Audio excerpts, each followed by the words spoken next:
Hey there, interwebs. Welcome back to Flagshaming, and happy birthday to me. Since today is my day, as it were, today's episode will be about my personal flag, which I made 10 to 15 years ago, and which looks like this.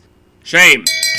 I designed it back when I was in high school, before I even knew the word vexillology, much less how to do it well. Enough beating around the contextual bush, though. Let's get right down to it and see how many of Ted K's 5 principles of flag design this travesty manages to avert. Rule 1. Keep it simple.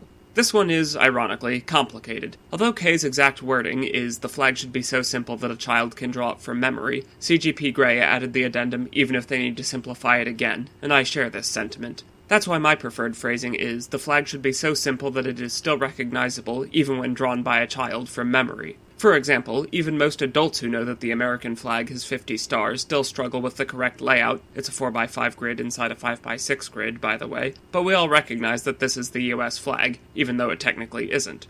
In the case of my flag, the skulls, roses, and eagles bicapitate aren't exactly simple, per se, but the layperson could probably still get recognizably close. On the other hand, this flag has the same problem as the Jolly Roger associated with Jean-Thomas Dulain. Regardless of how simple the symbols are, there are just too many of them, and they make the design look cluttered. Captain Dulain didn't get a pass, and so neither do I. Rule 2. Use meaningful symbolism.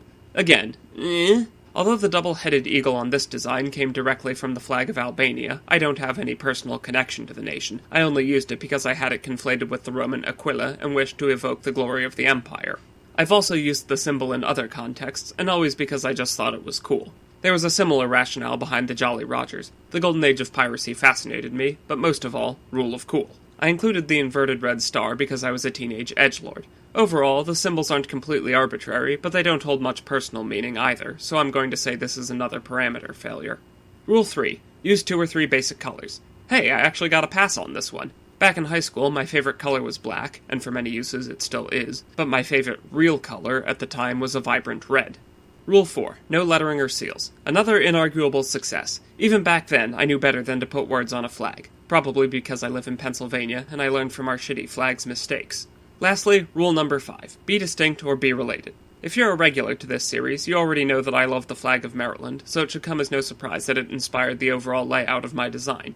I included Jolly Rogers due to my interest in piracy, but the Albanian flag has no real reason to be a part of this design. So while this flag is related to several others, that's again more due to rule of cool and not some deeper connection. Fail. Using my grading rubric, where every flag starts out with an A and drops 1 letter grade for each rule that it breaks, this design barely manages to squeak by with a D. Maybe I'm biased, but since the first 2 parameters could go either way, I'm going to bump it up to a D+. Now, can I do any better? Of course I can. I already designed myself a new flag when I was in college, and it's the one which I show at the start of every flag shaming video. Let's give this one a good going over. Rule 1. Keep it simple. It's still got a skull on it, but it's a simplified skull and just the one, so I'm going to say this is a pass. 2. Use meaningful symbolism. As I stated all the way back in episode 0, I hesitated before including the skull this time around, but I love skulls. I collect ethically sourced animal skulls, drink from a skull coffee mug, and wear skull-bedecked clothing and jewelry. The skull is practically my de facto sigil. The rouleau triangle behind it symbolizes engineering and mathematics. My background in electrical engineering is also represented by the stylized lightning bolt on the hoist, while mathematics is represented by the ratio, 1:1.618. This is also known as the golden ratio, or simply phi. Coincidentally, the flag of Togo also uses this ratio, and it is the only national flag to do so. Way to go, Togo!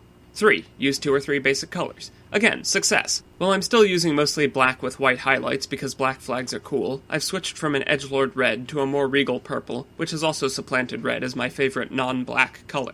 This change occurred roughly around the time that I discovered I'm bisexual, and I wonder if those 2 things are related. I also picked these colors very deliberately, bearing in mind that there are a few flags which are predominantly black or which incorporate purple, so mine would be super easy to spot even on a windless day. 4. No lettering or seals. Not a 1. Pass. 5. Be distinct or be related. As I just said regarding the colors, I made a very deliberate effort to be easily distinguished, but that skull on a black background still evokes the Jolly Roger, reflecting my inner goth and teen rebel, which never really went away. This means that the flag is both distinct and related, so double pass. Obviously, I'm very biased about my current flag, but screw you, I'm giving it an A+ anyway because it's my birthday. Thanks for watching, and have a nice day.